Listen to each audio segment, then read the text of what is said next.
오늘 제가 말씀을 전해드릴 내용은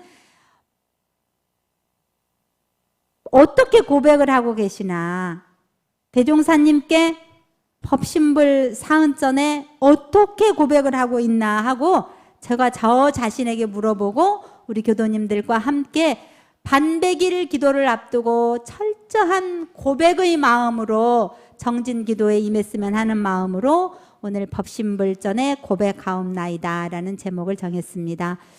법신불전에 고백하옵나이다는 정전 수행편 제9장 어디요? 심고와 기도장에 나와 있죠. 천지하감지, 부모하감지, 동포응감지, 법률응감지 하고 피은자 아무는 법신불 사은전에 고백하옵나이다 라고 밝혀주셨습니다. 그래서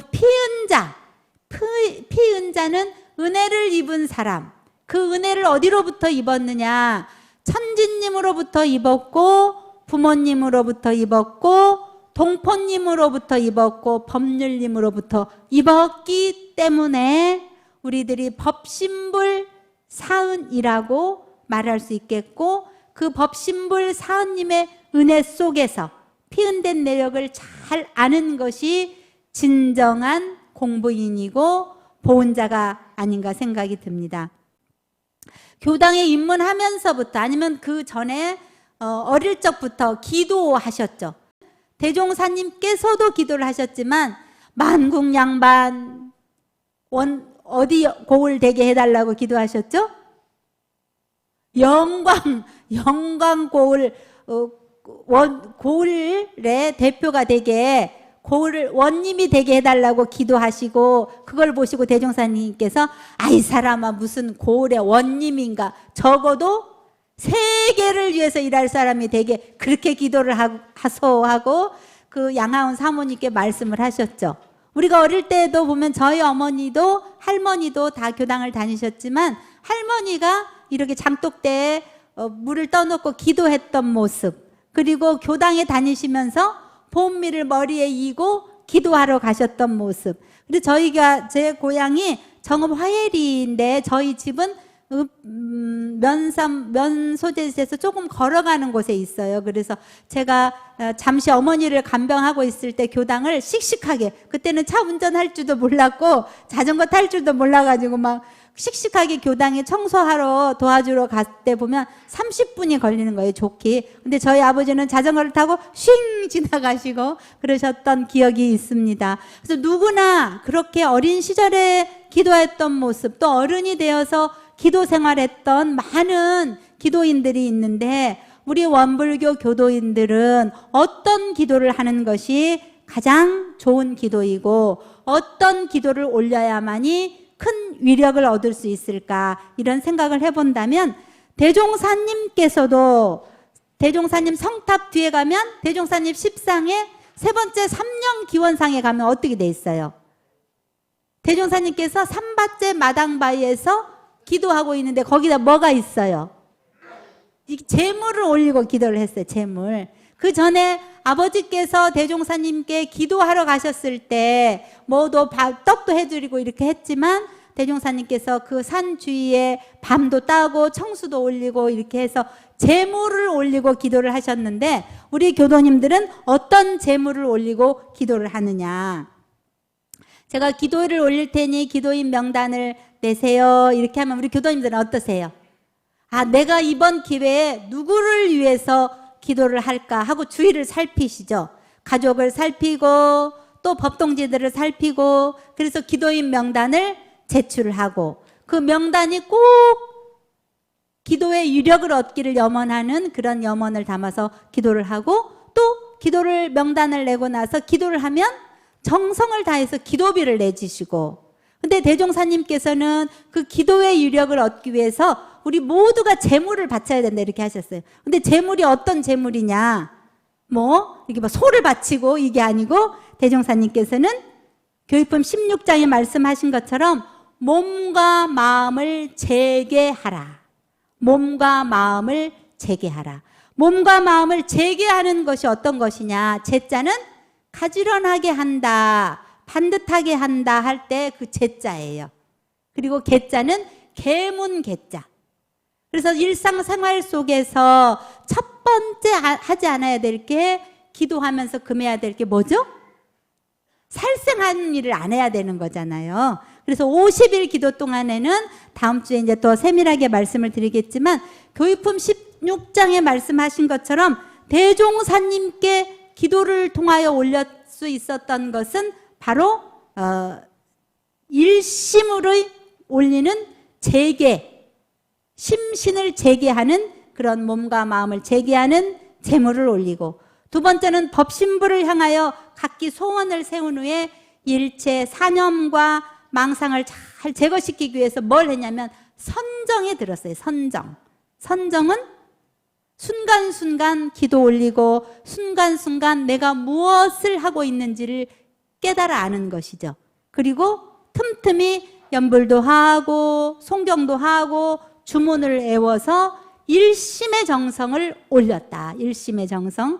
그리고 그 일심의 정성이 결국은 큰 소원을 이루는 위력을 얻게 되어서 일심이라는 제물, 그리고 선정과 연불, 주문 등을 외워서 정성을 다해서 올리는 그러한 기도의 제물을 올렸다. 그래서 우리 교도님들께서도 이번 기도에 당하여 반백일 기도가 다음 주부터 이제 결제가 되지만, 반백일 기도 동안, 반백일 하니까 굉장히 많은 것 같죠? 근데 실상은 50일이에요. 7번 법회에 나오면 반백일 기도가 끝이 나는 거예요. 그래서 7번 기도 법회에 함께 하시면서 또 아침에도 하고 오전에도 하고 저녁에도 하는데, 내가 하루에 한 번씩은 교당에 와서 기도를 하리라. 교당에 방문을 못하여 혼자 할 때는 어느 틈에라도 반드시 기도문을 올리리라 하는 그런 굳은 마음이 중요하다. 그래서 그동안에도 20일 기도도 해보고 일주일 기도도 해보고 또 100일 기도도 해보고 1000일 기도도 해보고 또 3000일 기도도 해보고 그러셨겠지만, 오늘 우리가 올리는 반백일 기도에는 우리 모두가 일심의 정성으로 제물을 올리고, 또한 연불과 송경 주문을 외워서 청정한 마음으로 기도에 함께 해주신다면 더 좋겠다. 그리고 우리가 대종사님께서 심고와 기도장에 말씀해 주신 것처럼 법신불전에 고백하옵나이다. 첫 번째로 무엇을 고백해야 되느냐? 즐거운 일을 당할 때는 감사를 올리는 고백. 즐거운 일을 당할 때는 감사를 올리는 고백. 감사를 올릴 수, 즐거운 일을 당할 때는 어떠세요? 와, 나에게 온 이 행운을 내가 전부 다 차지했네. 이 벅찬 마음을 나누어서 그 감사의 기도를 올 수 있는 것은 전산정보사님께서 인과의 이치를 알면, 현재 즐거운 일은 내가 자생을 통해서 지음바 온 일이기 때문에 이것은 나에게 진리가 주신 선물이다. 이 선물을 내가 다 독차지하지 않고 이 선물을 더 오랫동안 더 넓게 펴기 위해서 감사 기도를 올려야만이 내가 지금 누리고 있는 이 행복이, 이 즐거움이 더 넓게, 더 멀리, 깊게 퍼질 수 있다라고 말씀해 주셨습니다. 다 잘 알고 계시지만 한 번 더 즐거운 일을 당해서 내가 진짜 감사를 올릴 수 있는가? 두 번째는 괴로운 일을 당했을 때는 사죄를 올릴 수 있는가? 괴로운 일을 당하면 어떻게 해요? 첫 번째 드는 마음이 원망심이죠. 왜 하필이면 나에게? 왜 하필이면 우리 가족에게? 왜 하필이면 내 자녀에게? 이렇게 원망하는 마음이 들 수도 있는데, 하필이면 내 일터에. 그런데 괴로운 일을 당할 때에는 보통 사람들이 가지는 그 원망심을, 그것은 다생을 통해서 내가 분명히 어떠한 기연이 닿았기 때문에 나에게 이런 괴로운 일이 왔음을 알아서 전산종보사님께서 말씀해 주신 것처럼 불공으로, 현실적 불공, 진리적 불공 두 가지 방법으로 괴로운 일을 당할 때 사죄를 올리는 기도를 하라고 하셨습니다. 세 번째는 뭐냐? 결정하기 어려운 기도를 당할 때는 결정된 심고와 혹은 설명 기도를 올려라 이렇게 하셨어요.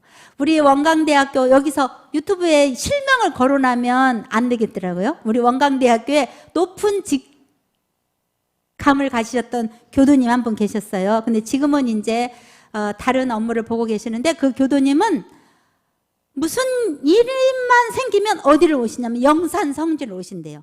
누구에게 나 영산 사무소 소장님께 소장님 나 갑니다 이런 말도 없이 무조건 까만 세단이 착 영산 성지에 들어오면 그분이 오시는 거예요. 오셔가지고 대종사님 탄생가에서부터 법인터 그리고 영산원까지 쭉 돌고 마지막에 영산 성지 그 성례원이라고 하는 찻집에 오셔서 아유 소장님 차 한 잔 주세요 하고 탁 차를 마시고 가신다는 거예요.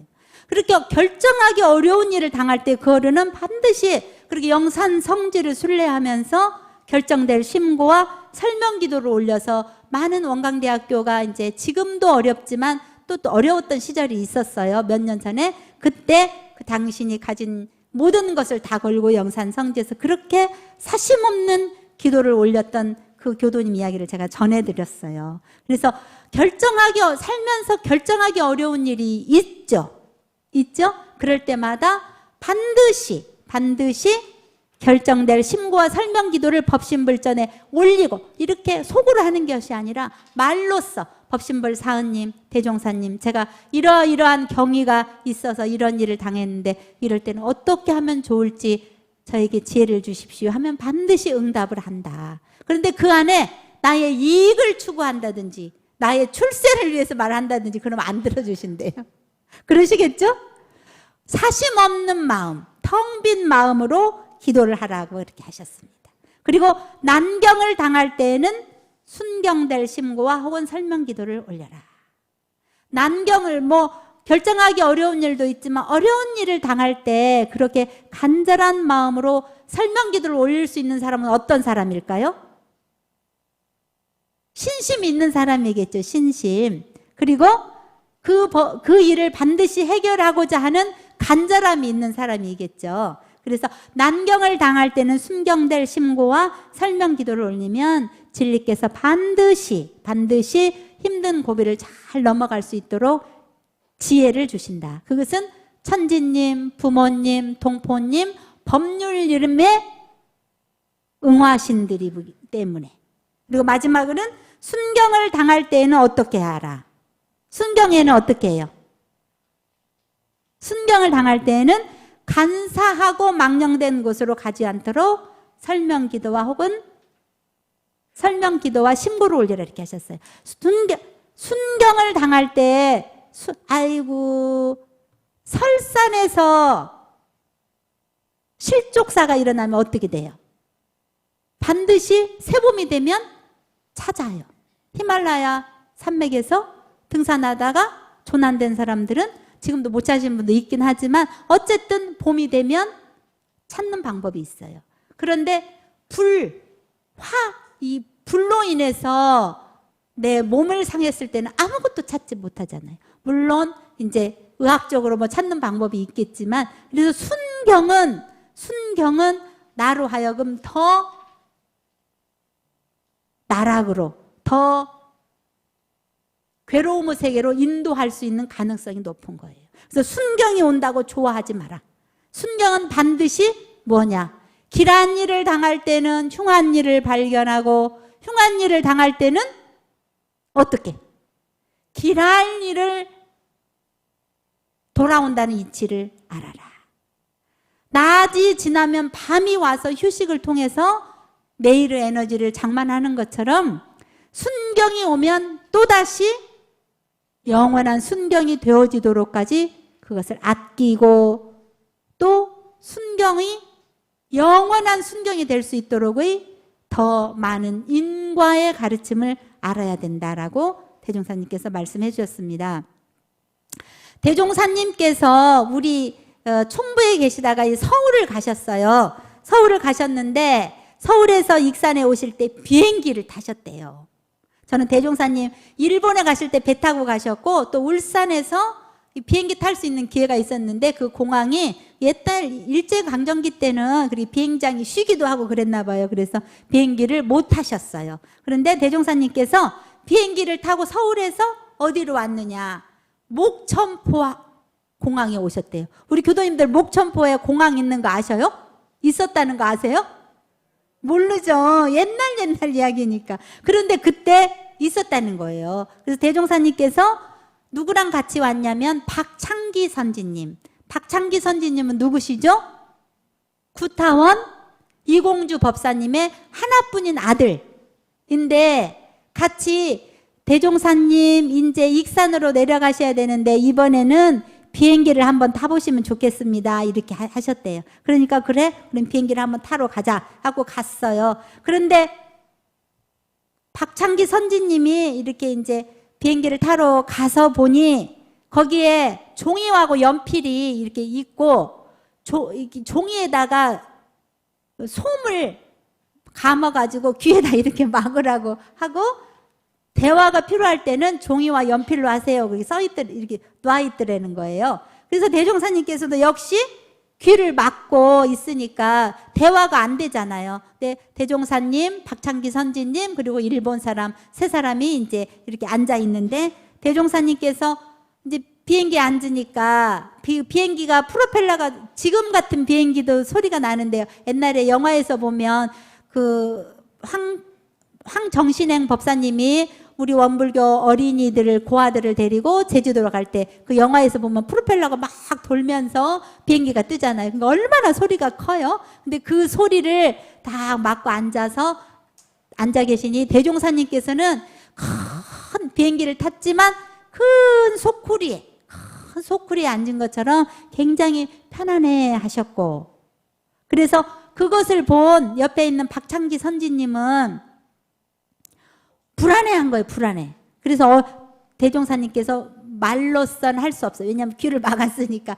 표현을 잘 못 알아들으니까 이제 몸짓으로 그냥 편안하게 앉아라, 안심 입정해라, 이렇게 이제 사인을 딱 보냈어요.